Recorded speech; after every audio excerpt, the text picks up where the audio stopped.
Governments around the world are collectively over $300 trillion in debt. Now, everyone knows it's only a matter of time before this debt bubble bursts, but nobody wants to be blamed for it or left holding the bag.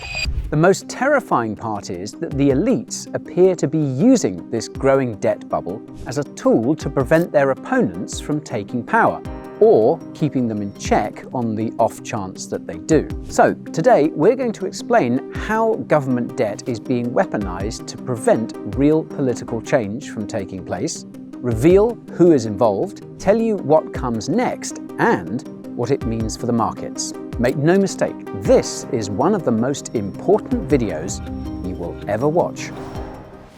In September 2022, Liz Truss became Prime Minister of the United Kingdom. By the end of October, she'd resigned. Now, the official story was that she was forced to resign after she proposed a government spending plan that would cut taxes without reducing spending, which would increase government debt. This caused the value of UK government bonds, aka gilts, to collapse. This in turn put pressure on UK pension funds because they are the largest holders of gilts. The result was that UK pension funds were forced to sell gilts to keep functioning. This caused gilt prices to go lower, causing more forced selling, and so on. Put simply, Truss's government spending plan caused the UK pension system to implode, so she was forced to resign. But that's just the official story. In April of this year, Truss published a book titled 10 Years to Save the West, wherein she claims that the gilt market crash was facilitated by the Bank of England and others in order to force her to resign. Now, not surprisingly, the media has largely dismissed this as a crackpot conspiracy theory, and even some of her own supporters are sceptical. What is surprising, though, is that not only could there be some truth to Truss's claims, but that we could be seeing the same phenomenon in other countries where anti-establishment politicians are being elected. It boils down to who holds the government debt, because these are the entities that can move markets. Now, besides pension funds, the Bank of England seems to be the largest holder of UK gilts. Truss alleges that the Bank of England contributed to the gilt market crash by announcing that it would be selling gilts as part of its rate hikes prior to her spending plan. This is where things get a bit complicated, so bear with me. Central banks change interest rates in three ways: by adjusting the interest rate that commercial banks use to lend to each other overnight, by buying or selling government debt, and by announcing that they will make changes to these two policies in the future, which causes the markets to move in advance. Now, whereas adjusting overnight lending rates changes short-term interest rates, buying or selling government debt, i.e. bonds, changes long-term interest rates. If central banks sell government bonds, it causes long-term interest rates to rise, and if central banks buy, it causes long-term interest rates to fall. Again, the mere announcement that a central bank will do either can be enough to move the market. Now, here is where things get interesting. Most central banks will not sell government bonds to raise long-term interest rates. Instead, they will just refuse to buy new bonds. This is precisely because selling can cause volatility. However, the Bank of England made the decision to sell UK gilts despite these known risks. Many macro analysts have since acknowledged that this was overkill, which begs the question of whether the Bank of England contributed to the gilt market crash that resulted in Truss's resignation. The answer could be that it was just a coincidence. They were just fighting inflation when the spending plan was released. So, yes, but it wasn't the only factor at play, and there's no way to prove that it was intentional. Even so, this begs a much bigger question. If central banks are some of the biggest holders, buyers, and potential sellers of government debt, does this mean that they can influence government policy and politicians? Well, the short answer is yes. To understand why, though, we must go back in time to the 1980s. But before we hop in the time machine, if you're enjoying the video so far, be sure to batter that like button and subscribe to the channel and ping that notification bell so you don't miss the next one. Hold up a second there, guy. Sorry to interrupt, folks, but I just wanted to very quickly tell you about the Coin Bureau Deals page. Now, this is the place where we have put together some of the very best deals and promos in all of crypto. So you can think things like exchange sign-up bonuses, trading fee discounts, and money off of hardware wallets, and much, much more besides. So if you want to check that out, coinbureau.com/deals is the place to go, or you can just use the link in the description of this video down below. Thanks very much, and now back to you, Guy.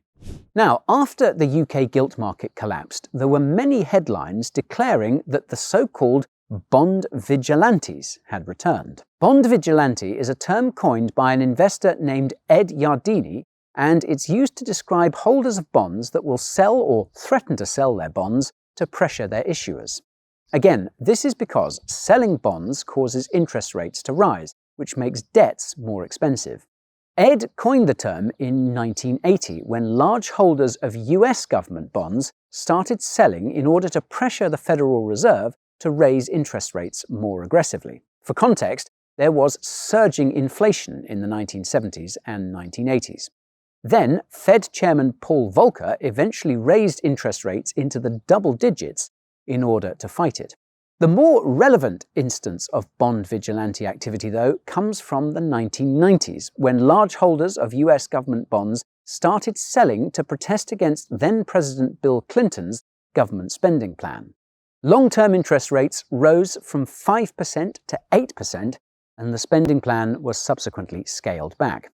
Now, the bond vigilantes basically disappeared in the 2000s and 2010s. This was mainly because central banks were actively buying government debt during this time, namely after the dot-com bubble burst in 2001 and after the 2008 financial crisis. The practical effect of this so-called QE was that it kept bond prices high.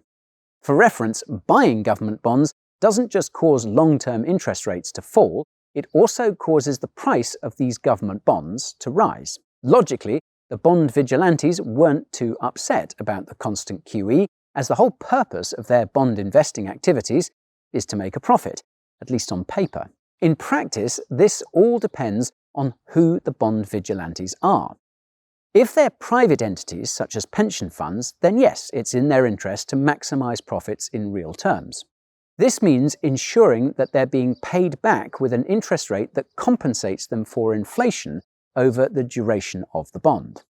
Obviously then, the resurgence of inflation since the start of the decade has led to speculation that the bond vigilantes are back with a vengeance. In other words, large holders of government bonds are pressuring governments and central banks to fight inflation by reducing spending and raising rates. Again, this is because a failure to control inflation would mean losses for bondholders in real terms.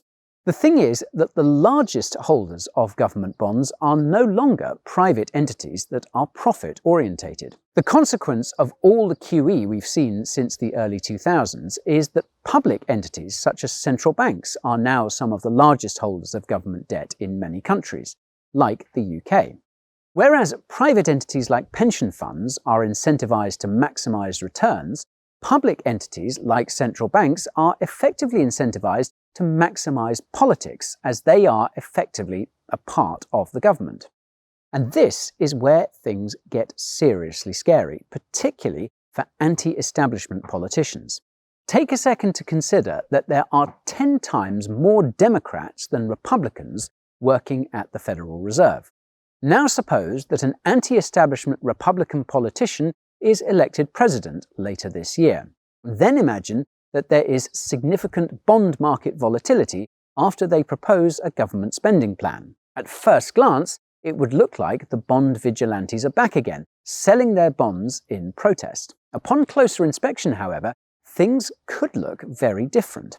If the Fed is still running down its balance sheet or even outright selling bonds, a case could be made that it's contributing to the market volatility. In fact, one could argue that it's the Fed's job to intervene when there's bond market volatility. A mere lack of intervention from the Fed could therefore be seen as an overtly political act, letting the bond market crash in order to pressure a Republican president into resigning. But the Fed could claim it's just staying in its lane.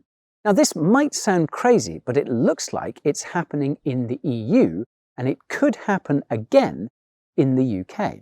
Let's rewind to the autumn of 2022. Shortly before Liz Truss resigned as Prime Minister of the UK, Giorgia Meloni was elected Prime Minister of Italy. Like Truss, Meloni had promised to make a lot of changes if she took charge. Unlike Truss, Meloni has failed to follow through on most of her policy promises so far. Now, most assume this is because she's just another career politician, another puppet of the World Economic Forum that's meant to give the illusion of a new populist uprising, but deliver more of the status quo. However, there's evidence to suggest that the bond vigilantes have been pulling her strings. Meloni reportedly decided to tone down her rhetoric after seeing what had happened to Truss. As you might have guessed, Italy is in a similar position to the UK.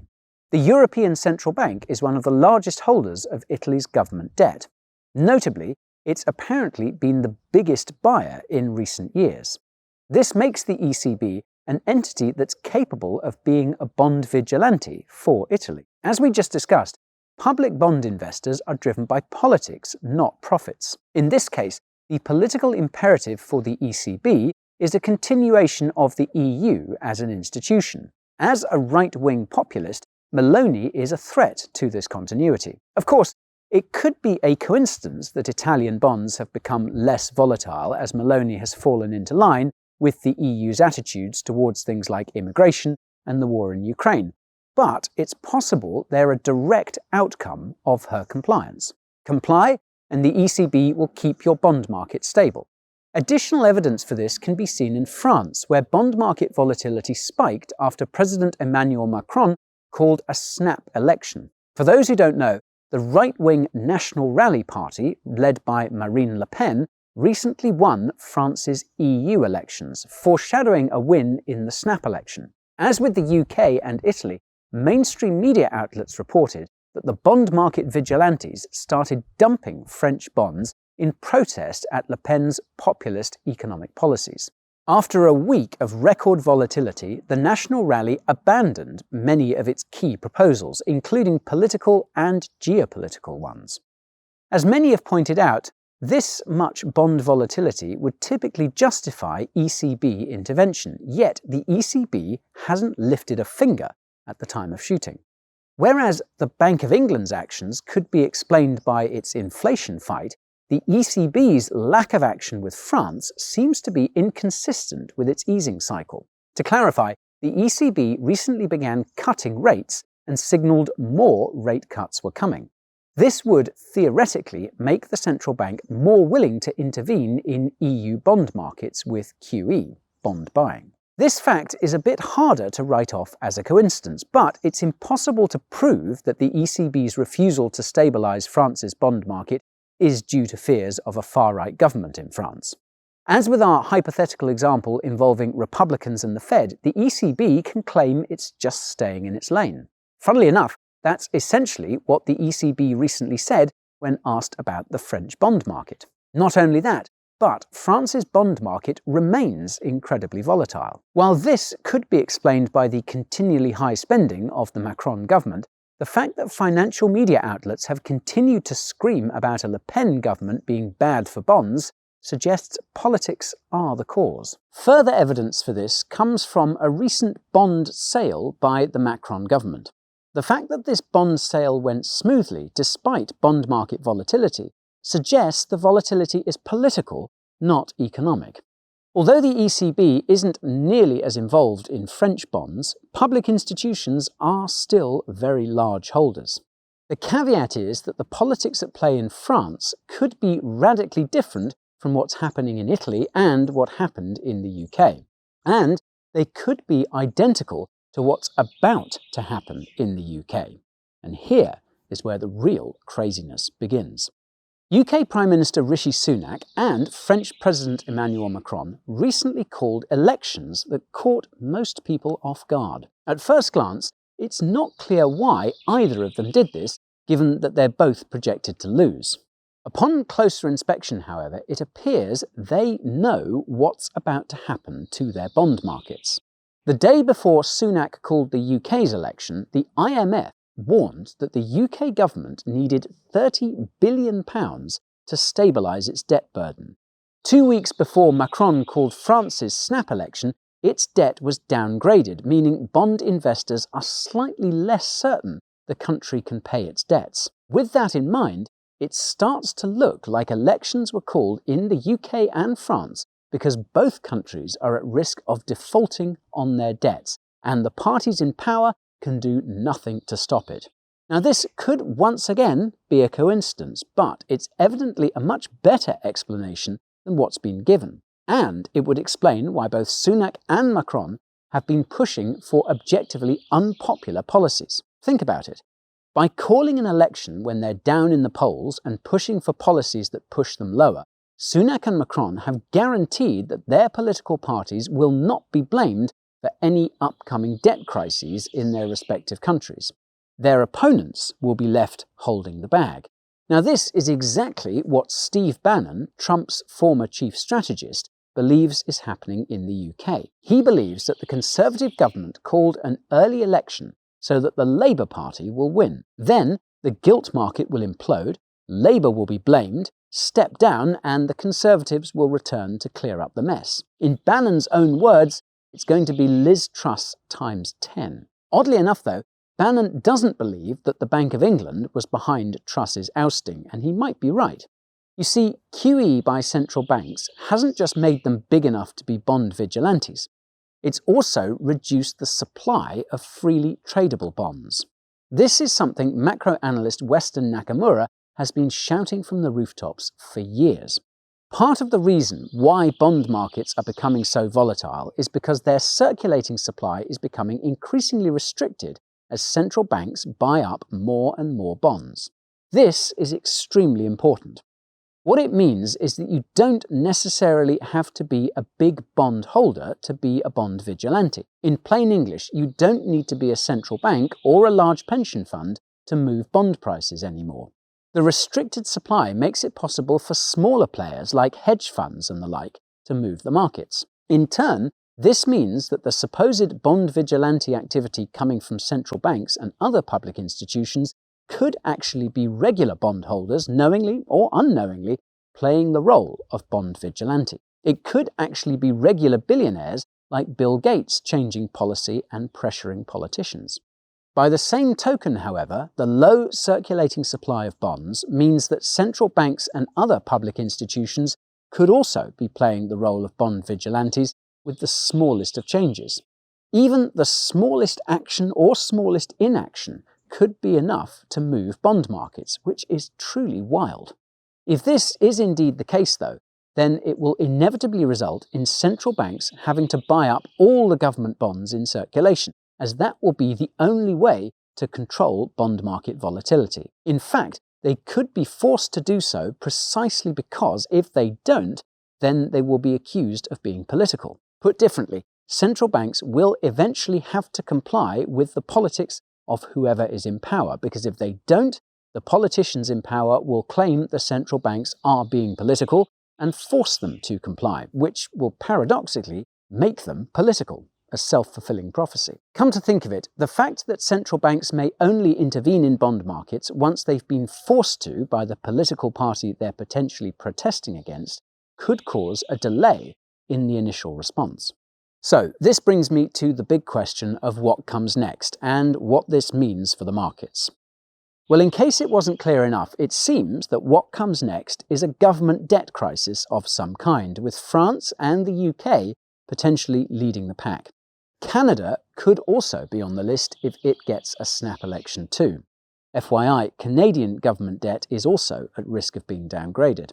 If that happens and we see a snap election in Canada, that will be further evidence that snap elections are being held so that existing politicians dodge the debt bubble bullet and potentially weave their way back into power after the shootout. This ties in to what it means for the markets, and if you've been paying attention, you'll already know the answer. The only way to contain bond market volatility at this point in time is for central banks to buy more and more of the government bonds in circulation, but it looks like not all of them will comply. For those unfamiliar, central banks are supposed to be apolitical. They're supposed to act independently of the government. As I mentioned a few moments ago, politicians will eventually have to force central banks to do whatever is needed to ensure the government remains funded if they don't do it voluntarily. This will be easy to do in countries that have their own central banks, like the US and the UK, but it will be very difficult to do in countries that have shared central banks, like France and Italy. That's because it will be hard for one EU country to force the ECB to comply with its demands, given that there are other member countries. What this means is that the political forces in the EU could work the other way around in the bond markets. Public institutions like the ECB could be in a position to put pressure on euro countries by engaging in the bond vigilante type behaviour it already seems to be exhibiting with France and Italy. In turn, this means that it will be very difficult to have genuine political change in European countries that use the euro. The ECB will just refuse to provide the buybacks required to keep bond volatility low in the countries that refuse to comply with the EU. Again, it will appear apolitical, but it will be very political. The only way out for such countries could be for them to go off the euro and launch their own currencies, but that would cause even more volatility and risk a total breakdown in social cohesion. Alternatively, these countries could adopt other currencies that give them more fiscal freedom. Regardless of the path, however, the destination is the same. Central banks will need to buy all the government debt because, at the end of the day, it doesn't matter who is in power. The governments will spend, and the promises being made by politicians to buy votes means spending will keep increasing. The good news is that this will be very bullish for risk assets and stores of value, which will capture most of the liquidity. The bad news is that this is going to result in a misallocation of capital unlike anything we've ever seen. Right-wing and left-wing politicians will spend trillions in the name of their ideologies. All this will do is increase wealth inequality and political polarization, which will result in even more radical ideas on how the infinite trillions printed by the central banks should be spent. The result will be an enormous loss in purchasing power of fiat currencies and people being desperate for alternatives. Governments will present their central bank digital currencies as the solution, and many will probably try to impose them in the name of the greater good. With a bit of luck, however, alternative technologies like cryptocurrency will be developed enough to provide an outlet for those looking for financial freedom. For everyone else, their wealth will depend on how much they comply with the demands of whoever is in power, as is currently the case in places like Russia and China. Buckle up, because the trend is heading west, and some would argue it's already here. So, let's hope we find an alternative ASAP. And that's all for today's video. So if you learned something new, be sure to hammer that like button. If you want to keep learning, subscribe to the channel and ping that notification bell. And if you want to help others learn about the growing government debt bubble and how it will burst, be sure to share this video with them. As always, thank you for watching, and I'll see you in the next one. This is Guy, signing off.